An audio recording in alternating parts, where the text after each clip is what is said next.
The restaurant industry is one of the largest and fastest growing sectors of the U.S. economy, and at the same time, the nation's lowest paying employer. This research done by Saru Jerriman in her article, Waiting Tables, Serving Diners, and Receiving Rock Bottom Wages, really sheds a light on the nation's lowest paying and one of the most strenuous jobs. My name is Stephanie Rivera, and I'm here to teach you some things that most people don't know and probably will never know about waiting tables and the restaurant industry itself. Why should you listen to me anyway? Well, I've been waiting tables for about a year and a half now, and in that time I've come to learn a lot about waiting tables and the restaurant industry. In this speech, I'm first going to talk about why and how much you should tip your server, second, where exactly your money goes, and finally, how your tips influence the worker and the workplace. 75% of students I surveyed had never waited tables a day in their life, so most are unaware of the fact that most common hourly wage for a server in America is $2.13 an hour. That money a server never sees since it goes to the government for tax purposes. When a guest comes to a restaurant, they willingly sit in a server section to get waited upon. The server basically rents their time, their table, and their services to that guest for the duration of their meal. Normal tipping percentages include 10% for poor service, 15% for mediocre service, and 20% for excellent or superb service.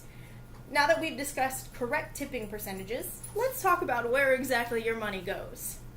Tip out refers to a percentage of a server's overall food sales that gets distributed amongst hosts, bussers, bartenders, back-of-house workers, and other staff that support the restaurant. Most of these workers are paid primarily by tip out and tip share. If you don't tip your server, they still have to pay for your meal.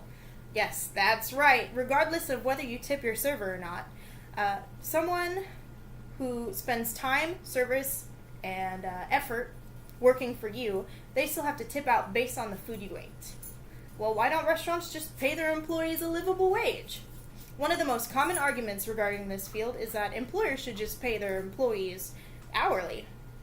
While that may be a valid argument, most people are unaware of the fact that restaurants save an unfathomable amount of money by saving on labor costs. Therefore, they can have lower menu prices, therefore saving you more money in the long run. Tipping also inspires people to do the jobs that no one else wants to do. Waiting tables is not easy. It can be very strenuous work and completely exhausting. This quote by Darren Cardosa captures the essence of waiting tables entirely. Being a server requires so many different skills: physical endurance, people skills, time management, critical thinking, and menu knowledge that they utilize to keep you happy. Next time you're out, keep in mind your server is working hard to keep you happy.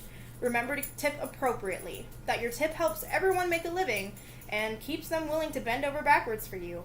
Waiting tables is a tedious and stressful job. Servers are providing a service and giving you their time. Keep in mind, going to a restaurant is a luxury. And if you can't afford the tip, you should probably stay at home. Thank you.